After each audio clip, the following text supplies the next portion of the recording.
முத்தினா என்னன்னு கேட்டா அவன் என்ன செய்கிறான்? உலகத்தில் நல்ல பொருளை சம்பாரித்து மகளிரோடு கூடி இருத்தலே முத்தி. இது யாருடைய முத்தி? உலகாயதர் முத்தி. சரிங்களா? சைவ சித்தாந்தம் என்ன சொல்லுது? அது இன்பந்தான். காசு சம்பாதிக்கிறது இன்பந்தான், பெண்களோடு கூடியிருப்பதும் இன்பந்தான். இந்த இன்பம் நிலைத்ததல்ல. இப்போ நீ சொன்னது பொய்ன்னு சொல்லாதே, இன்பந்தான். ஆனால் உனக்கு என்ன ஆயிரும்? நிலையானதில் உவர்க்குமையா. ஒரு கால எல்லையில் இந்த செல்வத்தினால ஒன்றும் பண்ண முடியலையே, இந்த இன்பம் எனக்கு முழுமையானது தெரியலையே அப்படின்னு உனக்கு தோணும். எனவே நீ சொல்லக்கூடிய முத்தி முடிந்த முத்தி அல்ல, முடிந்த முத்தி அல்ல. அப்போ அவன் கருத்தை என்ன செய்யறான்?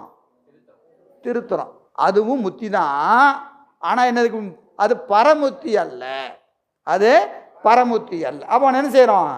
திருத்துறான். இப்படி 24 சமய கொள்கைகளையும் என்ன செய்யறோம்? முதல்ல கொள்கையை படிக்கணும், திருத்தம் புரியணும். புரியுதா? இல்லைன்னா அவர்கள் சொல்கிற கருத்துக்கும் நாம் சொல்கிற கருத்துக்கும் வேறுபாடும் புரியாது. திருமந்திரத்தை சொல்கிற மாதிரி குருடும் குருடும் குருட்டாட்ட மாடி குருடும் குருடும் குழி விழுமாறு அப்படின்னு போக வேண்டியதுதான். அவன் சொல்கிறதும் நாம் சொல்கிறதுக்கு முதல்ல என்ன தெரியாது, எல்லாம் ஒரே மாதிரி தெரியும், ஒரே மாதிரி தெரியும். அப்போ என்ன செய்யணும்? பரசமயங்களை நாம் என்ன செய்யணும்? படிக்கணும், தெளியணும், கருத்துக்களை திருத்தம் படுத்தி. சைவ சித்தாந்தம் அதையெல்லாம் எப்படி மறுக்கிறது? மறுத்தல் என்பது என்னது? திருத்துவது. சரிங்களா? எனவே அவர்களுடைய கருத்துக்களை நாம் ஒரு பொருட்டாக கருத மாட்டோம் என்று இதை முடிக்கிறார். சரி, டீ சாப்பிடுங்க. செய்கிறாரு